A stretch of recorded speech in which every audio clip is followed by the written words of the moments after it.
Paper 181, Final Admonitions and Warnings. After the conclusion of the farewell discourse to the 11, Jesus visited informally with them and recounted many experiences which concerned them as a group and as individuals.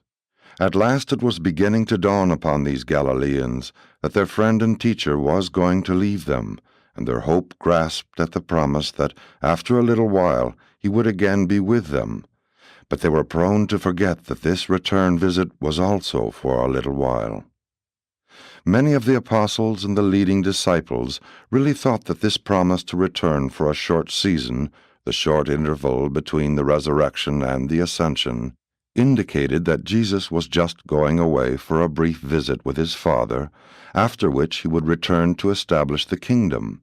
And such an interpretation of his teaching conformed both with their preconceived beliefs and with their ardent hopes.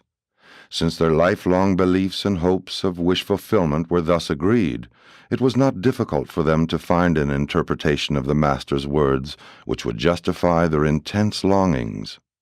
After the farewell discourse had been discussed and had begun to settle down in their minds, Jesus again called the apostles to order and began the impartation of his final admonitions and warnings. 1. Last words of comfort.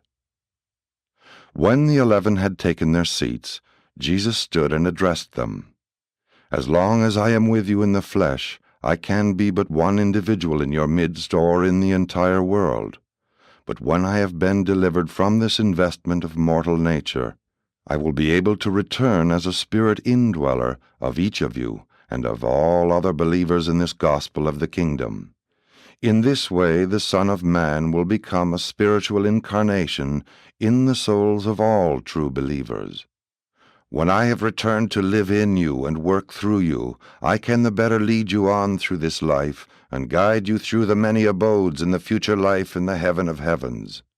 Life in the Father's eternal creation is not an endless rest of idleness and selfish ease, but rather a ceaseless progression in grace, truth, and glory. Each of the many, many stations in my Father's house is a stopping place, a life designed to prepare you for the next one ahead. And so will the children of light go on from glory to glory until they attain the divine estate, wherein they are spiritually perfected, even as the Father is perfect in all things. If you would follow after me when I leave you, put forth your earnest efforts to live in accordance with the spirit of my teachings and with the ideal of my life, the doing of my Father's will. This do instead of trying to imitate my natural life in the flesh as I have perforce been required to live it on this world. The Father sent me into this world, but only a few of you have chosen fully to receive me. I will pour out my Spirit upon all flesh, but all men will not choose to receive this new teacher as the guide and counselor of the soul. But as many as do receive him shall be enlightened, cleansed, and comforted. And this Spirit of truth will become in them a well of living water springing up into eternal life. And now, as I am about to leave you, I would speak words of comfort. Peace I leave with you, my peace I give to you. I make these gifts not as the world gives, by measure. I give each of you all you will receive. Let not your heart be troubled, neither let it be fearful. I have overcome the world, and in me you shall all triumph through faith. I have warned you that the Son of Man will be killed, but I assure you I will come back before I go to the Father, even though it be for only a little while. And after I have ascended to the Father, I will surely send the new teacher to be with you and to abide in your very hearts. And when you see all this come to pass, be not dismayed, but rather believe, inasmuch as you knew it all beforehand. I have loved you with a great affection, and I would not leave you, but it is the Father's will. My hour has come. Doubt not any of these truths. Even after you are scattered abroad by persecution and are downcast by many sorrows, when you feel that you are alone in the world, I will know of your isolation, even as when you are scattered every man to his own place, leaving the Son of Man in the hands of his enemies, you will know of mine. But I am never alone. Always is the Father with me. Even at such a time I will pray for you. And all of these things have I told you, that you might have peace and have it more abundantly. In this world you will have tribulation, but be of good cheer. I have triumphed in the world, and shown you the way to eternal joy and everlasting service. Jesus gives peace to his fellow doers of the will of God, but not on the order of the joys and satisfactions of this material world. Unbelieving materialists and fatalists can hope to enjoy only two kinds of peace and soul comfort. Either they must be Stoics, with steadfast resolution determined to face the inevitable and to endure the worst, or they must be optimists, ever indulging that hope which springs eternal in the human breast, vainly longing for a peace which never really comes. A certain amount of both stoicism and optimism are serviceable in living a life on earth, but neither has aught to do with that superb peace which the Son of God bestows upon his brethren in the flesh. The peace which Michael gives his children on earth is that very peace which filled his own soul when he himself lived the mortal life in the flesh and on this very world. The peace of Jesus is the joy and satisfaction of a God-knowing individual who has achieved the triumph of learning fully how to do the will of God while living the mortal life in the flesh. The peace of Jesus' mind was founded on an absolute human faith in the actuality of the Divine Father's wise and sympathetic overcare. Jesus had trouble on earth. He has even been falsely called the man of sorrows. But in and through all of these experiences, he enjoyed the comfort of that confidence which ever empowered him to proceed with his life purpose in the full assurance that he was achieving the Father's will. Jesus was determined, persistent, and thoroughly devoted to the accomplishment of his mission. But he was not an unfeeling and calloused stoic. He ever sought for the cheerful aspects of his life experiences, but he was not a blind and self-deceived optimist. The Master knew all that was to befall him, and he was unafraid. After he had bestowed this peace upon each of his followers, he could consistently say, "Let not your heart be troubled, neither let it be afraid." The peace of Jesus is, then, the peace and assurance of a son who fully believes that his career for time and eternity is safely and wholly in the care and keeping of an all-wise, all-loving, and all-powerful Spirit Father. And this is indeed a peace which passes the understanding of mortal mind, but which can be enjoyed to the full by the believing human heart. 2. Farewell personal admonitions. The Master had finished giving his farewell instructions and imparting his final admonitions to the apostles as a group. He then addressed himself to saying goodbye individually and to giving each a word of personal advice, together with his parting blessing. The apostles were still seated about the table as when they first sat down to partake of the Last Supper, and as the Master went around the table talking to them, each man rose to his feet when Jesus addressed him. To John, Jesus said, "You, John, are the youngest of my brethren. You have been very near me, and while I love you all with the same love which a father bestows upon his sons, you were designated by Andrew as one of the three who should always be near me. Besides this, you have acted for me and must continue so to act in many matters concerning my earthly family. And I go to the Father, John, having full confidence that you will continue to watch over those who are mine in the flesh. See to it that their present confusion regarding my mission does not in any way prevent your extending to them all sympathy, counsel, and help, even as you know I would if I were to remain in the flesh. And when they all come to see the light and enter fully into the kingdom, while you all will welcome them joyously, I depend upon you, John, to welcome them for me. And now, as I enter upon the closing hours of my earthly career, remain near at hand that I may leave any message with you regarding my family. As concerns the work put in my hands by the Father, it is now finished, except for my death in the flesh, and I am ready to drink this last cup. But as for the responsibilities left to me by my earthly father Joseph, while I have attended to these during my life, I must now depend upon you to act in my stead in all these matters. And I have chosen you to do this for me, John, because you are the youngest, and will therefore very likely outlive these other apostles. Once we called you and your brother sons of thunder. You started out with us strong-minded and intolerant, but you have changed much since you wanted me to call fire down upon the heads of ignorant and thoughtless unbelievers. And you must change yet more. You should become the apostle of the new commandment which I have this night given you.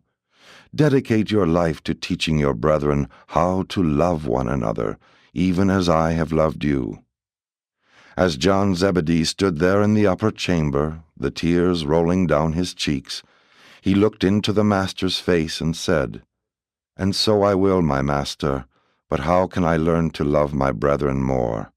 And then answered Jesus, "You will learn to love your brethren more when you first learn to love their Father in heaven more, and after you have become truly more interested in their welfare in time and in eternity. And all such human interest is fostered by understanding sympathy, unselfish service, and unstinted forgiveness.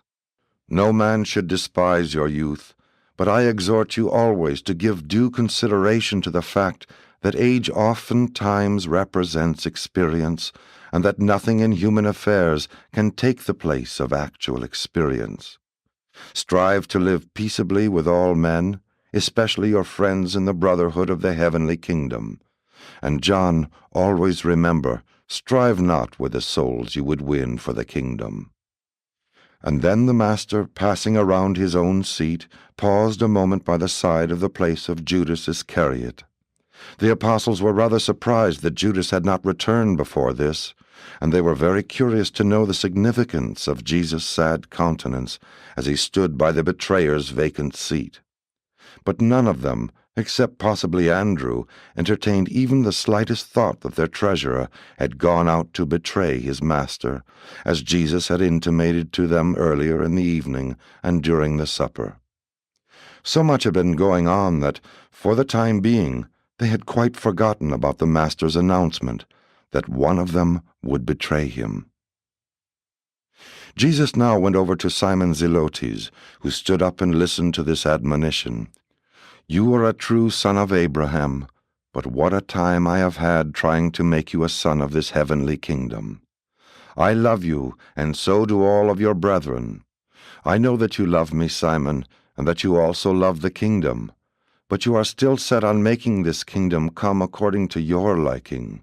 I know full well that you will eventually grasp the spiritual nature and meaning of my gospel, and that you will do valiant work in its proclamation. But I am distressed about what may happen to you when I depart. I would rejoice to know that you would not falter. I would be made happy if I could know that after I go to the Father, you would not cease to be my apostle, and that you would acceptably deport yourself as an ambassador of the heavenly kingdom."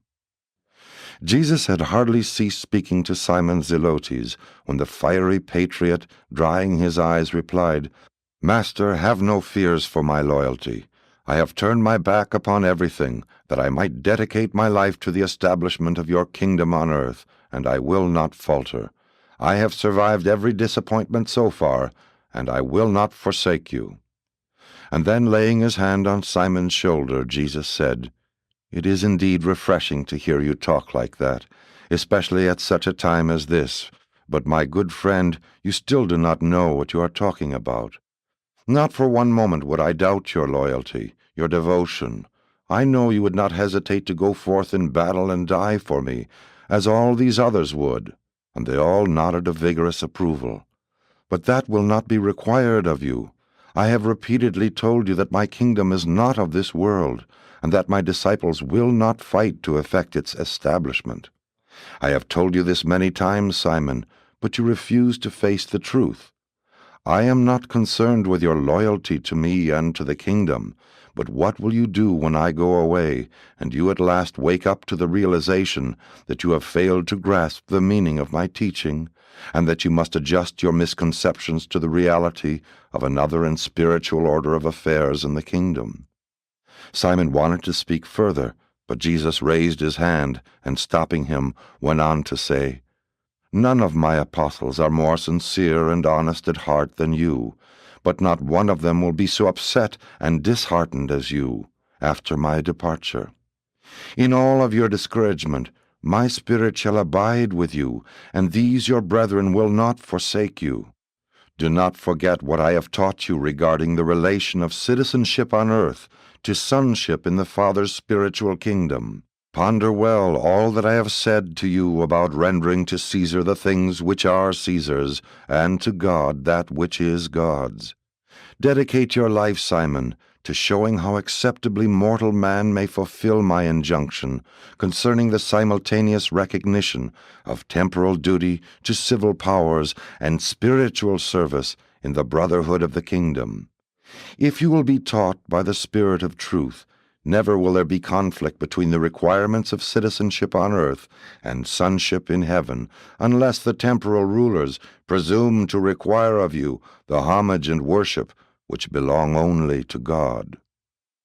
And now, Simon, when you do finally see all of this, and after you have shaken off your depression, and have gone forth proclaiming this gospel in great power, never forget that I was with you, even through all of your season of discouragement, and that I will go on with you to the very end. You shall always be my apostle, and after you become willing to see by the eye of the Spirit, and more fully to yield your will to the will of the Father in heaven, then will you return to labor as my ambassador, and no one shall take away from you the authority which I have conferred upon you, because of your slowness of comprehending the truths I have taught you.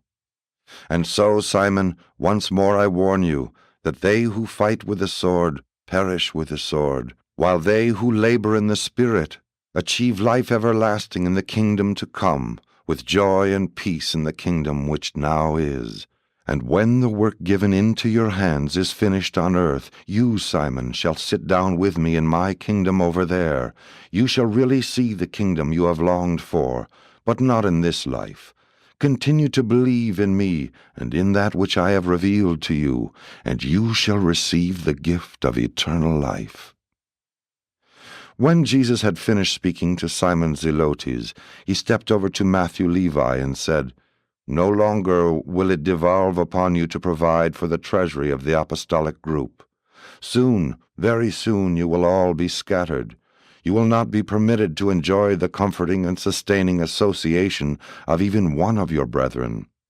As you go onward preaching this gospel of the kingdom, you will have to find for yourselves new associates. I have sent you forth 2 and 2 during the times of your training, but now that I am leaving you, after you have recovered from the shock, you will go out alone and to the ends of the earth, proclaiming this good news, that faith-quickened mortals are the sons of God." Then spoke Matthew, "But Master, who will send us, and how shall we know where to go? Will Andrew show us the way?" And Jesus answered, "No, Levi, Andrew will no longer direct you in the proclamation of the gospel. He will indeed continue as your friend and counselor until that day whereon the new teacher comes, and then shall the Spirit of truth lead each of you abroad to labor for the extension of the kingdom. Many changes have come over you since that day at the custom house when you first set out to follow me. But many more must come before you will be able to see the vision of a brotherhood in which Gentile sits alongside Jew in fraternal association. But go on with your urge to win your Jewish brethren until you are fully satisfied, and then turn with power to the Gentiles. One thing you may be certain of, Levi, you have won the confidence and affection of your brethren. They all love you." And all 10 of them signified their acquiescence in the Master's words. "Levi, I know much about your anxieties, sacrifices, and labors to keep the treasury replenished, which your brethren do not know, And I am rejoiced that, though he who carried the bag is absent, the publican ambassador is here at my farewell gathering with the messengers of the kingdom. I pray that you may discern the meaning of my teaching with the eyes of the Spirit. And when the new teacher comes into your heart, follow on as he will lead you, and let your brethren see, even all the world, what the Father can do for a hated tax-gatherer who dared to follow the Son of Man and to believe the gospel of the kingdom. Even from the first, Levi, I loved you as I did these other Galileans, knowing then so well that neither the Father nor the Son has respect of persons. See to it that you make no such distinctions among those who become believers in the gospel through your ministry. And so, Matthew, dedicate your whole future life service to showing all men that God is no respecter of persons, that in the sight of God and in the fellowship of the kingdom all men are equal, all believers are the sons of God. Jesus then stepped over to James Zebedee, who stood in silence as the Master addressed him, saying, James, when you and your younger brother once came to me, seeking preferment in the honors of the kingdom, and I told you such honors were for the Father to bestow, I asked if you were able to drink my cup, and both of you answered that you were. Even if you were not then able, and if you are not now able, you will soon be prepared for such a service by the experience you are about to pass through. By such behavior you angered your brethren at that time. If they have not already fully forgiven you, they will when they see you drink my cup. Whether your ministry be long or short, possess your soul in patience. When the new teacher comes, let him teach you the poise of compassion, and that sympathetic tolerance which is born of sublime confidence in me and of perfect submission to the Father's will. Dedicate your life to the demonstration of that combined human affection and divine dignity of the God-knowing and Son-believing disciple. And all who thus live will reveal the gospel even in the manner of their death. You and your brother John will go different ways, and one of you may sit down with me in the eternal kingdom long before the other. It would help you much if you would learn that true wisdom embraces discretion as well as courage. You should learn sagacity to go along with your aggressiveness. There will come those supreme moments wherein my disciples will not hesitate to lay down their lives for this gospel. But in all ordinary circumstances it would be far better to placate the wrath of unbelievers, that you might live and continue to preach the glad tidings. As far as lies in your power, live long on the earth, that your life of many years may be fruitful in souls won for the heavenly kingdom. When the Master had finished speaking to James Zebedee, he stepped around to the end of the table where Andrew sat and, looking his faithful helper in the eyes, said, Andrew, you have faithfully represented me as acting head of the ambassadors of the heavenly kingdom. Although you have sometimes doubted, and at other times manifested dangerous timidity, still you have always been sincerely just and eminently fair in dealing with your associates. Ever since the ordination of you and your brethren as messengers of the kingdom, you have been self-governing in all group administrative affairs, except that I designated you as the acting head of these chosen ones. In no other temporal matter have I acted to direct or to influence your decisions, and this I did in order to provide for leadership in the direction of all your subsequent group deliberations. In my universe, and in my Father's universe of universes, our brethren sons are dealt with as individuals in all their spiritual relations, but in all group relationships we unfailingly provide for definite leadership. Our kingdom is a realm of order, and where two or more will creatures act in cooperation, there is always provided the authority of leadership. And now, Andrew, since you are the chief of your brethren by authority of my appointment, and since you have thus served as my personal representative, and as I am about to leave you and go to my Father, I release you from all responsibility as regards these temporal and administrative affairs. From now on you may exercise no jurisdiction over your brethren except that which you have earned in your capacity as spiritual leader, and which your brethren therefore freely recognize. From this hour you may exercise no authority over your brethren unless they restore such jurisdiction to you by their definite legislative action after I shall have gone to the Father. But this release from responsibility as the administrative head of this group does not in any manner lessen your moral responsibility to do everything in your power to hold your brethren together with a firm and loving hand during the trying time just ahead, those days which must intervene between my departure in the flesh and the sending of the new teacher who will live in your hearts and who ultimately will lead you into all truth. As I prepare to leave you, I would liberate you from all administrative responsibility, which had its inception and authority in my presence as one among you. Henceforth I shall exercise only spiritual authority over you and among you. If your brethren desire to retain you as their counselor, I direct that you should, in all matters temporal and spiritual, do your utmost to promote peace and harmony among the various groups of sincere gospel believers. Dedicate the remainder of your life to promoting the practical aspects of brotherly love among your brethren. Be kind to my brothers in the flesh when they come fully to believe this gospel. Manifest loving and impartial devotion to the Greeks in the west and to Abner in the east. Although these, my apostles, are soon going to be scattered to the four corners of the earth, there to proclaim the good news of the salvation of sonship with God, you are to hold them together during the trying time just ahead, that season of intense testing, during which you must learn to believe this gospel without my personal presence, while you patiently await the arrival of the new teacher, the Spirit of truth.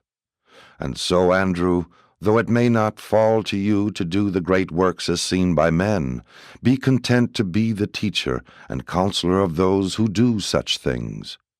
Go on with your work on earth to the end, and then shall you continue this ministry in the eternal kingdom. For have I not many times told you that I have other sheep not of this flock? Jesus then went over to the Alphaeus twins, and standing between them said, My little children, you are one of the three groups of brothers who chose to follow after me. All 6 of you have done well to work in peace with your own flesh and blood, but none have done better than you. Hard times are just ahead of us. You may not understand all that will befall you and your brethren, but never doubt that you were once called to the work of the kingdom. For some time there will be no multitudes to manage, but do not become discouraged. When your life work is finished, I will receive you on high, where in glory you shall tell of your salvation to seraphic hosts and to multitudes of the high sons of God. Dedicate your lives to the enhancement of commonplace toil. Show all men on earth and the angels of heaven how cheerfully and courageously mortal man can, after having been called to work for a season in the special service of God, return to the labors of former days. If for the time being your work in the outward affairs of the kingdom should be completed, you should go back to your former labors with a new enlightenment of the experience of sonship with God, and with the exalted realization that, to him who is God-knowing, there is no such thing as common labor or secular toil. To you who have worked with me, all things have become sacred, and all earthly labor has become a service, even to God the Father. And when you hear the news of the doings of your former apostolic associates, rejoice with them, and continue your daily work as those who wait upon God and serve while they wait. You have been my apostles, and you always shall be, and I will remember you in the kingdom to come. And then Jesus went over to Philip, who, standing up, heard this message from his master. Philip, you have asked me many foolish questions, but I have done my utmost to answer every one, and now would I answer the last of such questionings which have arisen in your most honest but unspiritual mind. All the time I have been coming around toward you, have you been saying to yourself, What shall I ever do if the Master goes away and leaves us alone in the world? Oh, you of little faith! and yet you have almost as much as many of your brethren. You have been a good steward, Philip. You failed us only a few times, and one of those failures we utilized to manifest the Father's glory. Your office of stewardship is about over. You must soon more fully do the work you were called to do, the preaching of this gospel of the kingdom. Philip, you have always wanted to be shown, and very soon shall you see great things. Far better that you should have seen all this by faith. But since you are sincere even in your material sightedness, you will live to see my words fulfilled, and then when you are blessed with spiritual vision, go forth to your work, dedicating your life to the cause of leading mankind to search for God and to seek eternal realities with the eye of spiritual faith, and not with the eyes of the material mind. Remember, Philip, you have a great mission on earth, for the world is filled with those who look at life just as you have tended to. You have a great work to do, and when it is finished in faith, you shall come to me in my kingdom, and I will take great pleasure in showing you that which eye has not seen, ear heard, nor the mortal mind conceived. In the meantime, become as a little child in the kingdom of the Spirit, and permit me, as the Spirit of the new teacher, to lead you forward in the spiritual kingdom. And in this way will I be able to do much for you which I was not able to accomplish when I sojourned with you as a mortal of the realm. And always remember, Philip, he who has seen me has seen the Father. Then went the Master over to Nathanael. As Nathanael stood up, Jesus bade him be seated, and, sitting down by his side, said, Nathanael, you have learned to live above prejudice, and to practice increased tolerance since you became my apostle. But there is much more for you to learn. You have been a blessing to your fellows, in that they have always been admonished by your consistent sincerity. When I have gone, it may be that your frankness will interfere with your getting along well with your brethren, both old and new. You should learn that the expression of even a good thought must be modulated in accordance with the intellectual status and spiritual development of the hearer. Sincerity is most serviceable in the work of the kingdom when it is wedded to discretion. If you would learn to work with your brethren, you might accomplish more permanent things. But if you find yourself going off in quest of those who think as you do, in that event, dedicate your life to proving that the God-knowing disciple can become a kingdom builder, even when alone in the world and wholly isolated from his fellow believers. I know you will be faithful to the end, and I will someday welcome you to the enlarged service of my kingdom on high. Then Nathanael spoke, asking Jesus this question. I have listened to your teaching ever since you first called me to the service of this kingdom, but I honestly cannot understand the full meaning of all you tell us. I do not know what to expect next, and I think most of my brethren are likewise perplexed, but they hesitate to confess their confusion. Can you help me? Jesus, putting his hand on Nathanael's shoulder, said, My friend, it is not strange that you should encounter perplexity in your attempt to grasp the meaning of my spiritual teachings, since you are so handicapped by your preconceptions of Jewish tradition, and so confused by your persistent tendency to interpret my gospel in accordance with the teachings of the scribes and Pharisees. I have taught you much by word of mouth, and I have lived my life among you. I have done all that can be done to enlighten your minds and liberate your souls, and what you have not been able to get from my teachings and my life, you must now prepare to acquire at the hand of that master of all teachers, actual experience. And in all of this new experience which now awaits you, I will go before you, and the Spirit of truth shall be with you.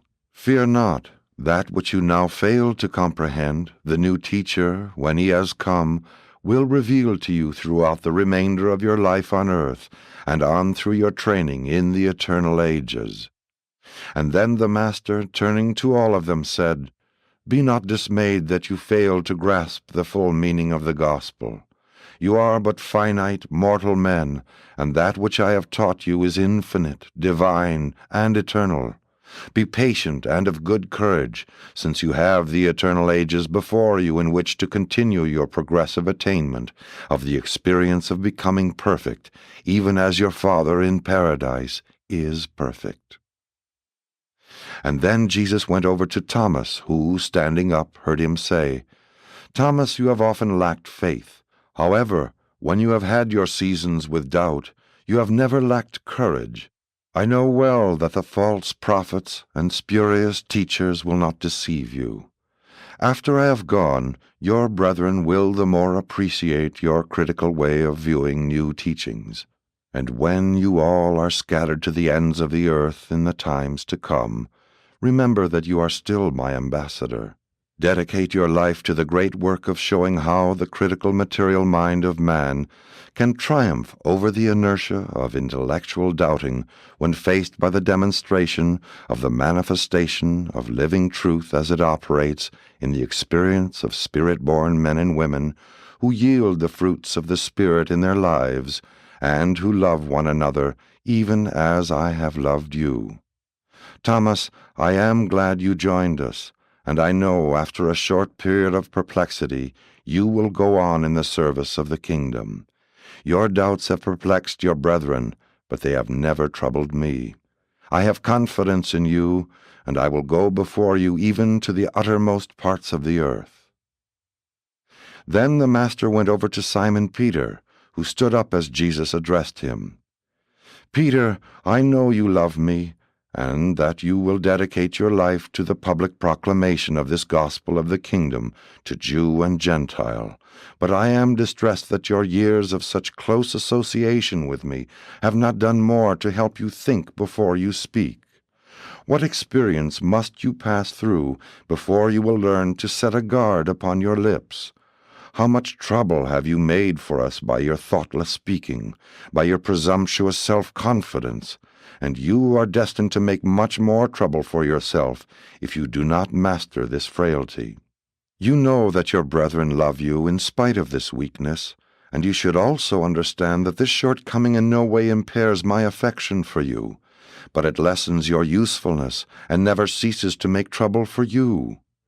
But you will undoubtedly receive great help from the experience you will pass through this very night. And what I now say to you, Simon Peter, I likewise say to all your brethren here assembled. This night you will all be in great danger of stumbling over me. You know it is written, the shepherd will be smitten, and the sheep will be scattered abroad. When I am absent, there is great danger that some of you will succumb to doubts and stumble because of what befalls me. But I promise you now that I will come back to you for a little while, and that I will then go before you into Galilee." Then said Peter, placing his hand on Jesus' shoulder, "No matter if all my brethren should succumb to doubts because of you, I promise that I will not stumble over anything you may do. I will go with you, and if need be, die for you." As Peter stood there before his Master, all a-tremble with intense emotion and overflowing with genuine love for him, Jesus looked straight into his moistened eyes as he said, "Peter, verily, verily, I say to you, this night the cock will not crow until you have denied me 3 or 4 times. And thus what you have failed to learn from peaceful association with me, you will learn through much trouble and many sorrows.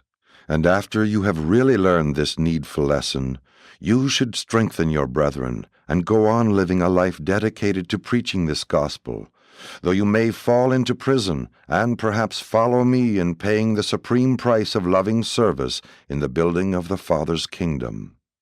But remember my promise.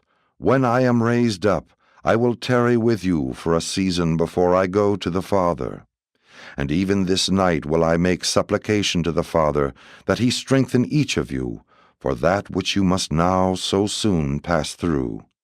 I love you all with the love wherewith the Father loves me, and therefore should you henceforth love one another, even as I have loved you." And then, when they had sung a hymn, they departed for the camp on the Mount of Olives.